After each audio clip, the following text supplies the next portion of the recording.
Good evening, everyone. Today in this class, we are going to discuss a very important topic. So based on GST concepts, we are in the second chapter.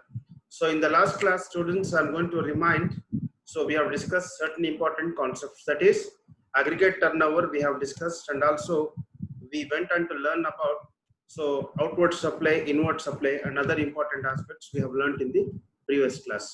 So I'm extending a very warm welcome for all the students on this video session. So today we are going to discuss some other additional topics related to the second chapter, that is GST Acts. So aggregate turnover we have discussed, adjudicating authority, agent, so meaning of business according to GST, capital goods antandreno, ITC, input tax rate, casual taxable turnover adna inಕೊಂಡಿದ್ದೀವಿ, composite supply ಅಂತಂದ್ರೇನು, so ಅದರ ಜೊತೆಗೆ ನಾವು mixed supply ಕೂಡ ನಾವು ತಿಳ್ಕೊಂಡಿದ್ದೀವಿ. ಆಮೇಲೆ next so exempted supply under GST ಕೂಡ ನಾವು ತಿಳ್ಕೊಂಡಿದ್ದೀವಿ. ಮತ್ತೆ ಔಟ್ವರ್ಡ್ ಸಪ್ಲೈ ಅನ್ನೋದನ್ನು ನಾವು ಹಿಂದಿನ ಕ್ಲಾಸ್ ಅಲ್ಲಿ ನಾವು ತಿಳ್ಕೊಂಡಿದ್ದೀವಿ. Okay, so in this class we are going to learn a very important topic, that is principal supply under section 2 subsection 90 of the CGST Act 2017.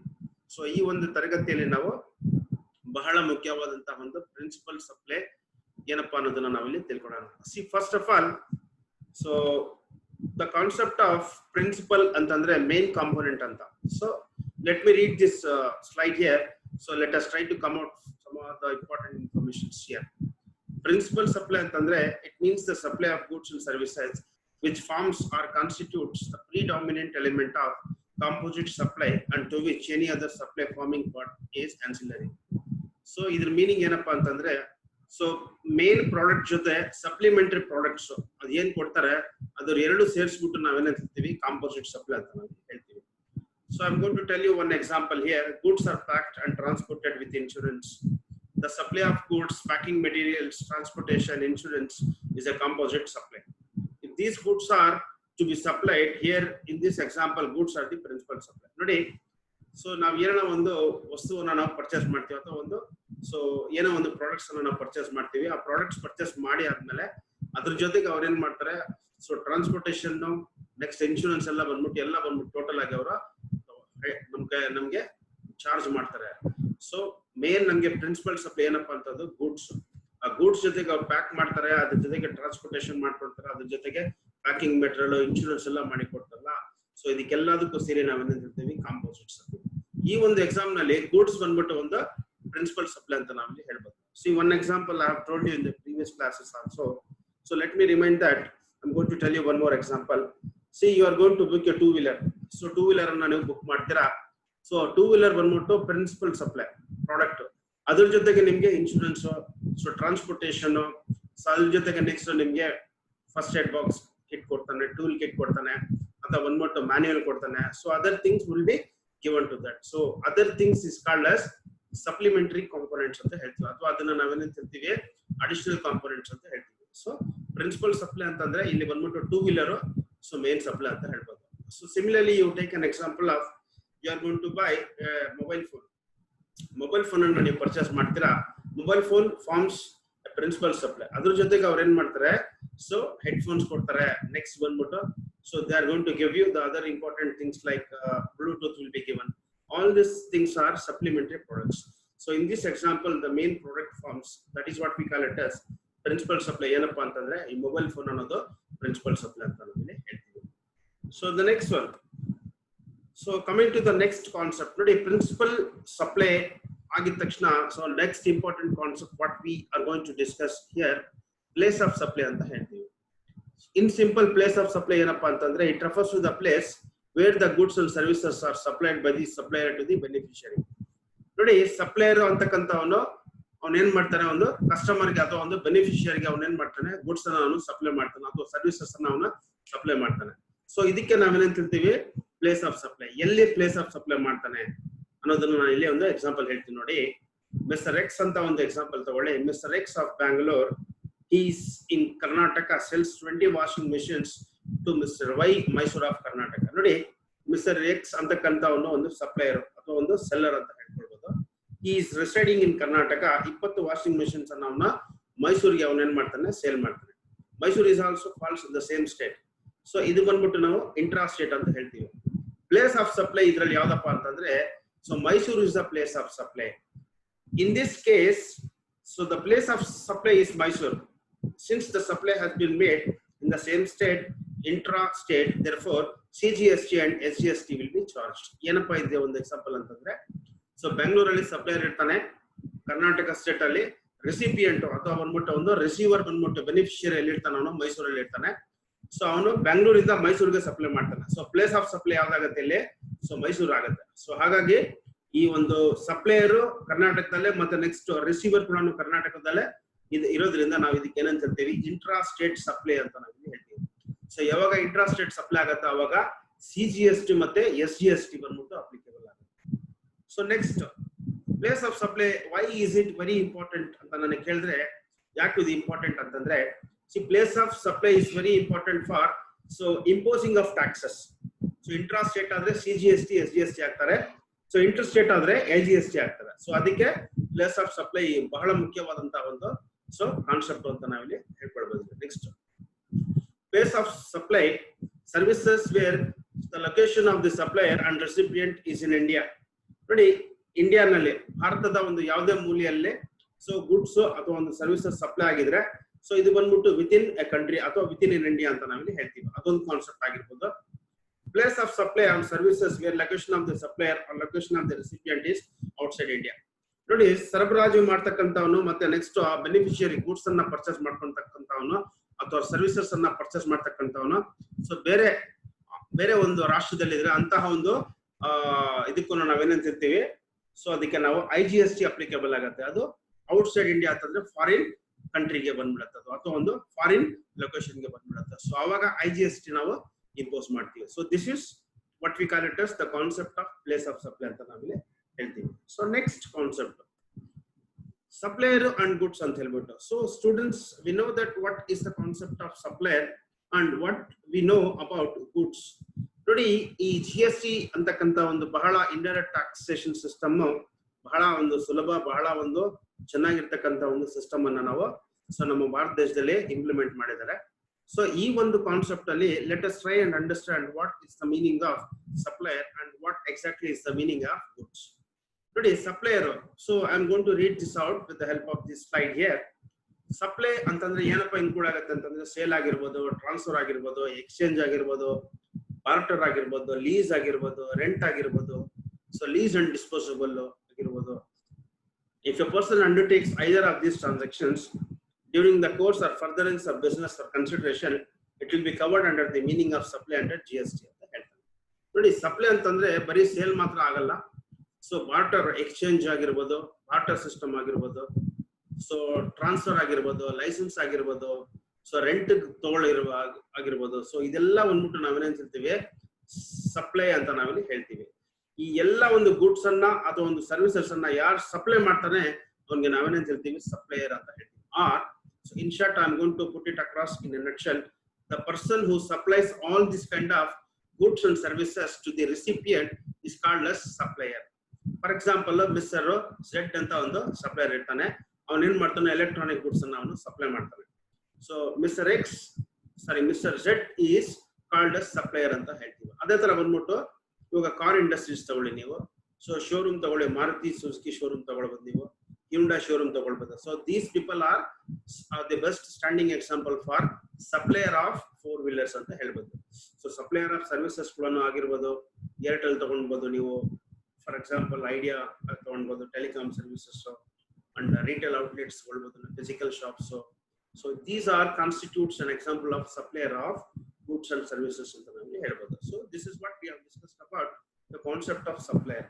ಅಂದ್ರೆ ಯಾರು ಗೂಡ್ಸ್ ಅನ್ನ ಸಪ್ಲೈ ಮಾಡ್ತಾನೆ, ಎಕ್ಸ್ಚೇಂಜ್ ಮಾಡ್ತಾನೆ, ಲೀಸ್ ಕೊಡ್ತಾನೆ, ರೆಂಟ್ ಕೊಡ್ತಾನೆ, ಅವನಿಗೆ ನಾವು ಸಪ್ಲೈಯರ್ ಅಂತ ನಾವಿಲ್ಲಿ ಹೇಳ್ತೀವಿ. ಫಾರ್ ಎಕ್ಸಾಂಪಲ್, ಸೊ ಕೆಲವೊಂದು ಫಂಕ್ಷನ್ಸ್ ಆಗತ್ತೆ ಮನೆಗಳಲ್ಲಿ, ಅಥವಾ ಒಂದು ದೊಡ್ಡ ದೊಡ್ಡ ಮ್ಯಾರೇಜ್ ಸೆರೆಮನಿ ಆಗಿರ್ಬೋದು, ನೆಕ್ಸ್ಟ್ ಬಂದ್ಬಿಟ್ಟು ಬರ್ತ್ಡೇ ಸೆರೆಮನಿ ಆಗಿರ್ಬೋದು, ನಾವೇನ್ ಮಾಡ್ತೀವಿ, ಸಪ್ಲೈಯರ್ ಶಾಮಿಯಾನ ಅವ್ನಿಗೆ ಏನ್ ಮಾಡ್ತೀನಿ, ನಾವು ಅವ್ನಿಗೆ ಆರ್ಡರ್ ಕೊಡ್ತೀನಿ, ಅವ್ನು ಶಾಮಿಯಾನ ಅವನು ಏನಾಗ್ತಾನೆ ಇಲ್ಲಿ ಸಪ್ಲೈಯರ್ ಆಗ್ತಾನೆ. He is going to supply chairs supply ಮಾಡ್ತಾನೆ, ವೆಸಲ್ಸ್ ಸಪ್ಲೈ ಮಾಡ್ತಾನೆ, and then he is going to supply the important utensils, chairs, tables, ಬಹಳ ಮುಖ್ಯವಾದಂತಹ ಒಂದು ಗೂಡ್ಸ್ ಅನ್ನ ಸಪ್ಲೈ ಮಾಡ್ತಾರೆ. ಸೊ ಸೌಂಡ್ ಸಿಸ್ಟಮ್ ತಗೊಳ್ಳಿರ್ಬೋದು ನೀವು. ಸೊ ನಮಗೆ ಮೈಕ್ ಬೇಕಾಗತ್ತೆ, ನೆಕ್ಸ್ಟ್ ನಮಗೆ ಬಂದ್ಬಿಟ್ಟು ಒಂದು ಸ್ಪೀಕರ್ ಬೇಕಾಗತ್ತೆ. So these people are going to supply to the recipient in return for a certain amount of money. So hence the person who supplies all this kind of things is called as supplier ಅಂತ ನಾವಿಲ್ಲಿ ಹೇಳ್ಬೋದು. So next concept, so let us know what is the meaning of goods. Goods ಅಂತಂದ್ರೆ ವಸ್ತು ಅಂತ ನಾವಿಲ್ಲಿ ಹೇಳ್ಬೋದು, ಸಿದ್ಧವಾದಂತಹ ಒಂದು ವಸ್ತು ಅಂತ ನಾವಿಲ್ಲಿ ಹೇಳ್ಬೋದು. See, again, the concept of goods according to GST remains the same thing. So, adu change illa. So, let me read this out now. Goods is defined as per section 2 subsection 7 of the Act as every kind of movable property other than actionable claims and money, and includes stocks, shares, growing crops, grass, things attached to or forming part of the land which are agreed to be sold before sale or under the contract of sale ಅಂತ ಹೇಳ್ತೀವಿ. See, goods according to section 2 subsection 7 ಏನಪ್ಪ include ಆಗುತ್ತೆ ಅಂತಂದ್ರೆ every kind of movable property ಆಗುತ್ತೆ. So movable property ಅಂತಂದ್ರೆ so ಚರ ಆಸ್ತಿ ಅಂತ ನಾವು ಹೇಳ್ಬೋದು. ಫಾರ್ ಎಕ್ಸಾಂಪಲ್ 2 ವೀಲರ್ಸ್ 4 ವೀಲರ್ಸ್ ಆಗಿರ್ಬೋದು ಅಥವಾ 3 ವೀಲರ್ಸ್ ಆಗಿರ್ಬೋದು.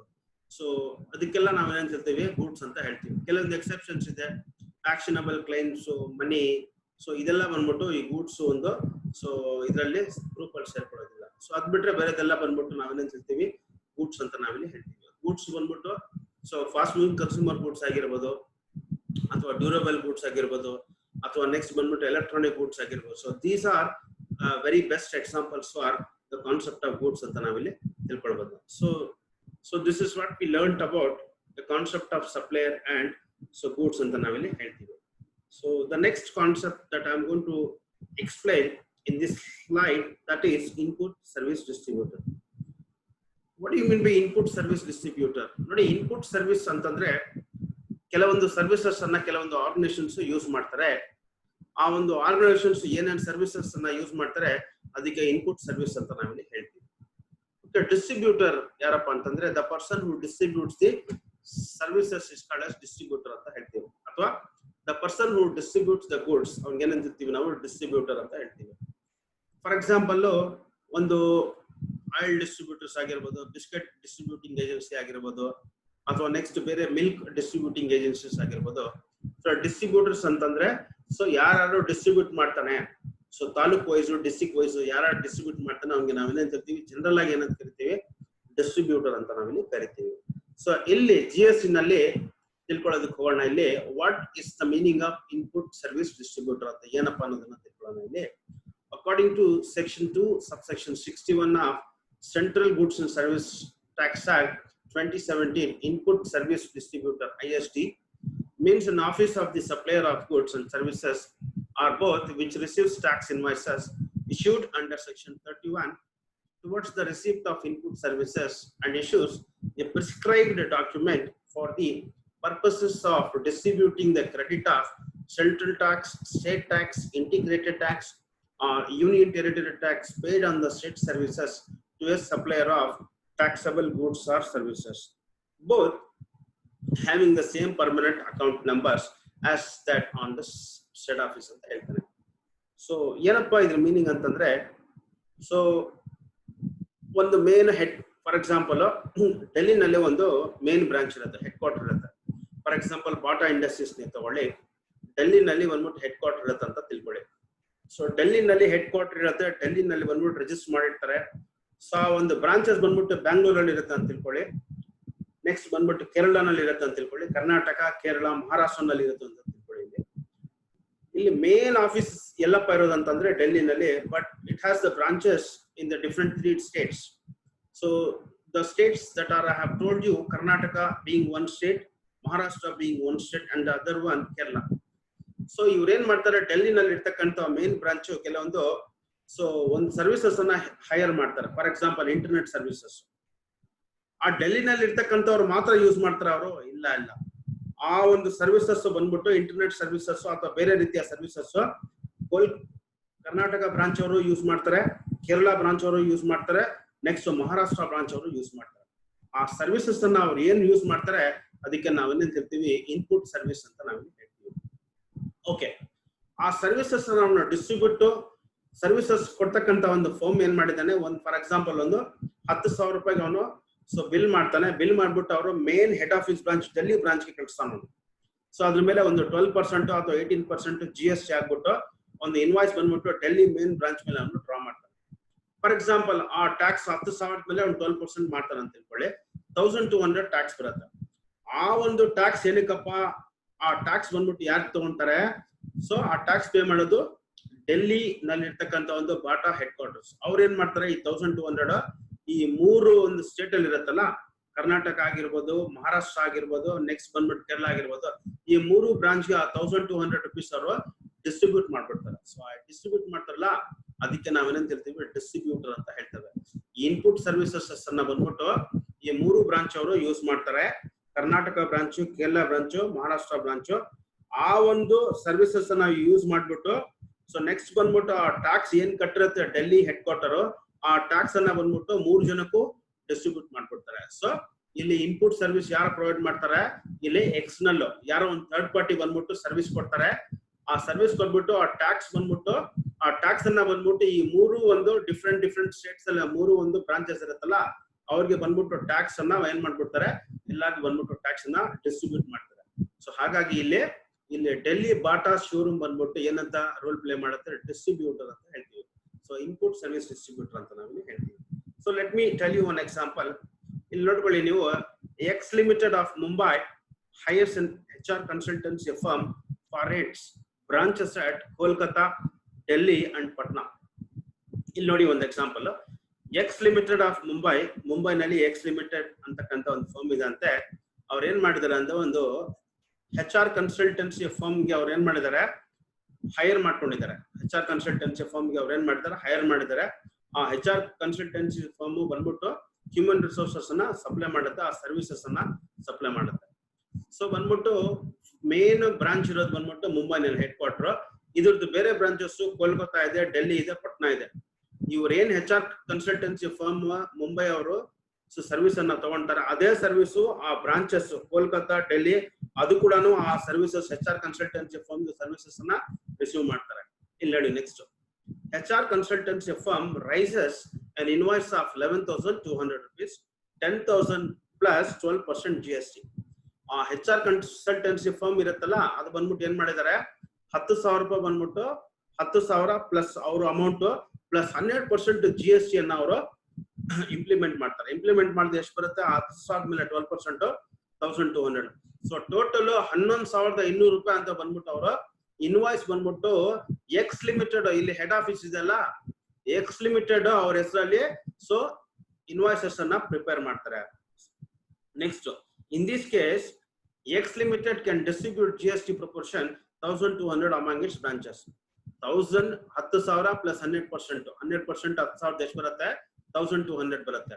ಇಲ್ಲಿ ಏನಾಗುತ್ತೆ ಅಂತಂದ್ರೆ, ಸೊ ಮೇನ್ ಬ್ರಾಂಚ್ ಬಂದ್ಬಿಟ್ಟು ಮುಂಬೈ, ಆ 1,200 rupees ಏನು ಟ್ಯಾಕ್ಸ್ ಪೇ ಮಾಡುತ್ತೆ 1,200, ಅದು ಬಂದ್ಬಿಟ್ಟು ಕೋಲ್ಕತ್ತಾ ಬ್ರಾಂಚ್, ಡೆಲ್ಲಿ ಬ್ರಾಂಚ್ ಮತ್ತೆ ಪಟ್ನಾ ಬ್ರಾಂಚ್ಗೆ ಮೂರಕ್ಕೂ ಅದೇನ್ ಮಾಡುತ್ತೆ, ಹಂಚುತ್ತೆ. ಸೊ ಹಾಗಾಗಿ ಇಲ್ಲಿ so head quarter of Mumbai so ಅದು ಡಿಸ್ಟ್ರಿಬ್ಯೂಟರ್ ಅಂತಕ್ಕಂಥ ಒಂದು ರೋಲ್ ಅನ್ನ ಅದು ಪಾಲನೆ ಮಾಡುತ್ತೆ. ಸೊ ಈ ಒಂದು ಕಾನ್ಸೆಪ್ಟ್ ನಾವು ಏನ್ ಹೇಳ್ತೀವಿ, ಇನ್ಪುಟ್ ಸರ್ವಿಸ್ ಡಿಸ್ಟ್ರಿಬ್ಯೂಟರ್ ಅಂತ ಹೇಳ್ತೀವಿ. So this is about the brief introduction of this concept. So next, so ಈ ಕ್ಲಾಸ್ ಅಲ್ಲಿ ನಾವು ಸಪ್ಲೈಯರ್ ಗೂಡ್ಸ್ ಮತ್ತೆ ಇನ್ಪುಟ್ ಟ್ಯಾಕ್ಸ್ ಡಿಸ್ಟ್ರಿಬ್ಯೂಟರ್ ಅಂತಕ್ಕಂತಹ ಒಂದು ಬಹಳ ಮುಖ್ಯವಾದಂತಹ ಒಂದು ಅಂಶಗಳನ್ನ ನಾವು ತಿಳ್ಕೊಂಡಿದ್ದೀವಿ. So next, so I'm going to explain the other important key element in this particular second module, that is job work. So let me explain what exactly is this. Section 2 subsection 68 of the CGST, Central Goods and Services Tax Act 2017, defines job work as any treatment or process undertaken by a person on goods belonging to another registered person. The one who does the job said would be termed as job worker. The ownership of the goods doesn't transfer to the job worker, but it rests with the principal ಅಂತ ಹೇಳ್ತಾರೆ. ನೋಡಿ, job work ಅಂದ್ರೆ ಏನಪ್ಪಾ ಅಂತಂದ್ರೆ, so ನಾನು ಒಂದು ಕೆಲವೊಂದು ಕೆಲಸವನ್ನ ನಾನು ಬೇರೆಯವ್ರಿಗೆ ನಾನು ಅಸೈನ್ ಮಾಡ್ತೀನಿ. ಸೊ ನನ್ನ ಕೈಯಲ್ಲಿ ಮಾಡಕ್ಕಾಗಲ್ಲ, ಅದು ನೀನ್ ಮಾಡಿ ಕೊಡಪ್ಪ ಅಂತ ನಾವಿಲ್ಲಿ ಹೇಳ್ತೀವಿ. ಕಾಂಟ್ರಾಕ್ಟ್ ಅಂತ ನೀವು ಇಲ್ಲಿ ಹೇಳ್ಕೊಳ್ಬಹುದು. ಅವನೇನ್ ಮಾಡ್ತಾನೆ, ಕಾಂಟ್ರಾಕ್ಟ್ ಅನ್ನ ಅವ್ನು ಫಿನಿಶ್ ಮಾಡ್ಬಿಟ್ಟು ನಮಗೆ ಕೊಡ್ತಾನೆ. ಫಾರ್ ಎಕ್ಸಾಂಪಲ್ ಮನೆ ಕಟ್ಸೋದು ಕಾಂಟ್ರಾಕ್ಟ್, ಅವ್ನೇನ್ ಮಾಡ್ತಾನೆ, ನಾವೇನ್ ಮಾಡ್ತೀವಿ, ಒಂದು 10 ಚದರ 15 ಚದರ ಅಂತ ಹೇಳ್ಬಿಟ್ಟು ಏನ್ ಮಾಡ್ಬಿಟ್ಟು ನಾನು ಕಾಂಟ್ರಾಕ್ಟ್ ಕೊಟ್ಬಿಡ್ತೀನಿ. ಅಲ್ಲಿ ಕಾಂಟ್ರಾಕ್ಟ್ ಯಾರು ತಗೊಂತಾನೆ, ಅವನೇನ್ ಮಾಡ್ತಾನೆ ಕ್ಲೀನ್ ಆಗಿ ನಾವು ಕೊಡ್ತಕ್ಕಂತ ಒಂದು ಜಾಬ್ ಅನ್ನ ಬಂದ್ಬಿಟ್ಟು ಕ್ಲೀನ್ ಆಗಿ ವರ್ಕ್ ಮಾಡ್ಬಿಟ್ಟು ತಗೊಳ್ಳಿ ಸರ್ ಅಂತ ಹೇಳ್ಬಿಟ್ಟು ಏನ್ ಮಾಡ್ಬಿಡ್ತಾನೋ ನಿಮ್ ಕೈಯಲ್ಲಿ ಆ ಕೀ ಕೊಟ್ಬಿಡ್ತಾನೆ. So this concept is called as job work ಅಂತ ನಾವಿಲ್ಲಿ ಹೇಳ್ತೀವಿ. So I am going to tell you some more examples. ನೋಡಿ ಇಲ್ಲಿ an example of job work, for example, a big shoe manufacturer send out the half-made shoes upper parts to the small manufacturers job workers to fit in the soles. The job workers send back the shoes to the principal manufacturer. ನೋಡಿ ಈ ಒಂದು example ನಾವೇನಪ್ಪ ತಿಳ್ಕೊಳ್ಬಹುದು ಅಂತಂದ್ರೆ ಯಾವ್ದೋ ಒಂದು shoe manufacturing company ಇದೆ ಅಂತೆ. ಅವ್ರು ಏನ್ ಮಾಡಿದ್ದಾರೆ, so top layer upper part ಅಂದ್ರೆ ಒಂದು ಶೂಸ್ ಅಪ್ಪರ್ ಪಾರ್ಟ್ ಬಂದ್ಬಿಟ್ಟು ಅವ್ರು ಮ್ಯಾನುಫ್ಯಾಕ್ಚರ್ ಮಾಡಿದಾರಂತೆ. ಸೊ ನೆಕ್ಸ್ಟ್ ಬಂದ್ಬಿಟ್ಟು ಆ ಸೋಲ್ ಅದು ಕೆಳಗಡೆ ಬಾಟಮ್ ನಲ್ಲಿ ಬರುತ್ತಲ್ಲ ಆ ಸೋಲ್ ಬಂದ್ಬಿಟ್ಟು ಇವ್ರು ಮ್ಯಾನುಫ್ಯಾಕ್ಚರ್ ಮಾಡಿಲ್ಲ ಅಥವಾ ಇವ್ರು ಫಿಟ್ ಮಾಡೋದಿಲ್ಲ. ಅದಕ್ಕೋಸ್ಕರ ಅವ್ರು ಏನ್ ಮಾಡ್ತಾರೆ, ಔಟ್ಸೋರ್ಸಿಂಗ್ ಕೊಡ್ತಾರೆ, ಬೇರೆಯವ್ರನ್ನ ಕೊಡ್ತಾರೆ ಜಾಬ್ ವರ್ಕರ್ಸ್. ಅದಕ್ಕೆ ಆಗಿ ಅವರು ಕೆಲವೊಂದು ಸ್ಪೆಷಲಿಸ್ಟ್ ಇರ್ತಾರೆ. ಆ ಸೋಲ್ ಅನ್ನ ಮ್ಯಾನುಫ್ಯಾಕ್ಚರ್ ಮಾಡ್ಬಿಟ್ಟು ಆ ಮೇನ್ ಶೂಸ್ ಕೆಳಗಡೆ ಸೋಲ್ ಫಿಟ್ ಮಾಡಿ ಕೊಡ್ತಕ್ಕಂತ ಒಂದು ವರ್ಕರ್ಸ್ ಇರ್ತಾರೆ. ಅವ್ರಿಗೆ ನಾವೇನಂತಿರ್ತೀವಿ, ಸೊ ಕಾಂಟ್ರಾಕ್ಟರ್ಸ್ ಅಥವಾ ನಾವು ಜಾಬ್ ವರ್ಕರ್ಸ್ ಅಂತ ಹೇಳ್ತಾರೆ. ಇಲ್ಲಿ ಬಂದ್ಬಿಟ್ಟು ಸೊ ಅಪರ್ ಪಾರ್ಟ್ ಶೂಸ್ ಬಂದ್ಬಿಟ್ಟು ಸ್ಮಾಲ್ ಮ್ಯಾನುಫ್ಯಾಕ್ಚರರ್ಸ್ ಕೊಡ್ತಾರ. ಇಲ್ಲಿ ಸ್ಮಾಲ್ ಮ್ಯಾನುಫ್ಯಾಕ್ಚರರ್ಸ್ ಗೆ ನಾವೇನಂತಿರ್ತೀವಿ, ಜಾಬ್ ವರ್ಕರ್ಸ್. ಅವ್ರೇನ್ ಮಾಡ್ತಾರೆ, ಅವ್ರ ಸೋಲ್ ಅನ್ನ ಅವ್ರು ಫಿಟ್ ಮಾಡ್ಬಿಟ್ಟು ಶೂಸ್ ರೆಡಿ ಮಾಡ್ಬಿಟ್ಟು ತಿರ್ಗಾ ಅವ್ರಿಗೆ ಪ್ರಿನ್ಸಿಪಲ್ ಓನರ್ಗೆ ಅವರು ರಿಟರ್ನ್ ಮಾಡ್ಬಿಡ್ತಾರೆ. ಸೊ ಇದಕ್ಕೆ ನಾವೇನಂತಿರ್ತೀವಿ, ಜಾಬ್ ವರ್ಕರ್ಸ್ ಅಂತ ಹೇಳ್ತೀವಿ. ಇಲ್ಲಿ ಪ್ರಿನ್ಸಿಪಲ್ ಓನರ್ ಯಾರಪ್ಪ ಅಂತಂದ್ರೆ ಸೊ ಮ್ಯಾನುಫ್ಯಾಕ್ಚರರ್. ಇಲ್ಲಿ ಬಂದ್ಬಿಟ್ಟು ಜಾಬ್ ವರ್ಕರ್ಸ್ ಯಾರಪ್ಪ ಅಂತಂದ್ರೆ ಆ ಕಾಂಟ್ರಾಕ್ಟ್ ತಗೊಂಡ್ಬಿಟ್ಟು ಆ ಕಾಂಟ್ರಾಕ್ಟ್ ಅನ್ನು ಮಾಡ್ಬಿಟ್ಟು ನೆಕ್ಸ್ಟ್ ಅವ್ರಿಗೆ ಹಿಂದಿರುಗಿಸ್ತಾರಲ್ಲ, ಅದಕ್ಕೆ ನಾವೇನಂತಿರ್ತೀವಿ, ಜಾಬ್ ವರ್ಕ್ ಅಂತ ಹೇಳ್ತೀವಿ, ಜಾಬ್ ವರ್ಕರ್ಸ್ ಅಂತ ಹೇಳ್ತೀವಿ. I am going to give you one more example. ನೋಡಿ ಇತ್ತೀಚೆಗೆ, so I am talking about 10 years back story here. Reliance Industries have started to manufacture their own mobile phones. Reliance industries ಅಂತ ಕೆಲವೊಂದು phones ಅನ್ನ ಅವರು manufacture ಮಾಡಿದ್ರು ಅಂತಂದ್ರೆ actually ಅದು complete production unit ಅವ್ರ ಹತ್ರ ಇರಲಿಲ್ಲ. ಅವ್ರು ಏನ್ ಮಾಡಿದ್ರು ಅಂತಂದ್ರೆ ನೋಕಿಯಾ ಅವ್ರಿಗೆ ಕೊಟ್ಬಿಟ್ರು. ಸೊ ಅವ್ರೇನ್ ಮಾಡಿದ್ರು ಅಂತಂದ್ರೆ, ಸೊ ಅದರಲ್ಲಿ ಟಾಪ್ ಸೈಡ್ ಅಲ್ಲಿ ರಿಲಯನ್ಸ್ ಅಂತ ಹೆಸರಿತ್ತು, ಮಿಡ್ಲ್ ಅಲ್ಲಿ ಬಂದ್ಬಿಟ್ಟು ನೋಕಿಯಾ ಅಂತ ಅವ್ರಿಗೆ ಕೊಟ್ಬಿಟ್ರು. So Nokia is a well known international mobile manufacturing company. Reliance ಅವ್ರ ಕೈಯಲ್ಲಿ ಮ್ಯಾನುಫ್ಯಾಕ್ಚರಿಂಗ್ ಯೂನಿಟ್ ಇಲ್ಲ. ಅವ್ರು ಏನ್ ಮಾಡಿದಾರೆ ಅಂತ ಹೇಳ್ಬಿಟ್ಟು ಕೆಲವೊಂದು ಕಾಂಟ್ರಾಕ್ಟ್ ಮಾಡ್ಬಿಟ್ಟು ನೋಕಿಯಾ ಕಂಪನಿ ಅವ್ರಿಗೆ ಕೊಟ್ಟಿದ್ದಾರೆ. ನೋಕಿಯಾ ಮ್ಯಾನುಫ್ಯಾಕ್ಚರ್ ಮಾಡ್ಬಿಟ್ಟು ಅಷ್ಟು ಒಂದು ಫಾರ್ ಎಕ್ಸಾಂಪಲ್ ಒಂದು 4 crores 10 crores ಅದೆಷ್ಟು ಇರುತ್ತೆ, ಎಷ್ಟು ಮೊಬೈಲ್ ಫೋನ್ಸ್ ಇರ್ತಾರೆ ಅಷ್ಟು ಮ್ಯಾನುಫ್ಯಾಕ್ಚರ್ ಮಾಡ್ಬಿಟ್ಟು ತಿರ್ಗಾ ಅವ್ರಿಗೆ ವಾಪಸ್ ಮಾಡ್ಬಿಟ್ಟು. So here Reliance company is a principal owner ಅಂತ ಹೇಳ್ಬೋದು. So Nokia is an example of job workers ಅಂತ ನಮ್ಗೆ ಹೇಳ್ಬೋದು. ಸೊ ವರ್ಕ್ ಮಾಡ್ಬಿಟ್ಟು ಸಪ್ಲೈ ಮಾಡ್ತಾರಲ್ಲ ಅವ್ರಿಗೆ ನಾವೇನಂತೀವಿ, ಜಾಬ್ ವರ್ಕರ್ಸ್ ಅಂತ ನಾವು ಹೇಳ್ತೀವಿ. ಸೊ ಕಟ್ಟಿರ್ತಕ್ಕಂತ ಒಂದು ಕೆಲಸ ಅವರು ಮಾಡಿಕೊಡ್ತಾರಲ್ಲ ಅವ್ರಿಗೆ. ಬಿಲ್ಡಿಂಗ್ ಕಾಂಟ್ರಾಕ್ಟರ್ಸ್ ಆಗಿರ್ಬೋದು, ಬ್ರಿಡ್ಜ್ ಕಾಂಟ್ರಾಕ್ಟರ್ಸ್ ಆಗಿರ್ಬೋದು, ಇಂಜಿನಿಯರ್ಸ್ ಆಗಿರ್ಬೋದು. So they undertake all this kind of job working things. So the moment when they finish it of all this things, they are going to hand over to their principal owner ಅಂತ ನಾವು ಹೇಳ್ತೀವಿ. So this is called as job work ಅಂತ ನಾವು ಹೇಳ್ತೀವಿ.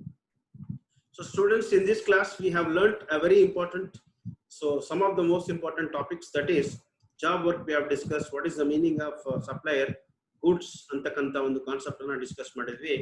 So these are the important things. Along with that, input tax distributor, ISD ಅಂತ ನಾವು ಇಲ್ಲಿ ಹೇಳ್ತೀವಿ. So these are the things that I just have covered in this class. So I'm going to discuss some other concepts in the upcoming classes. Until then, it's goodbye from me.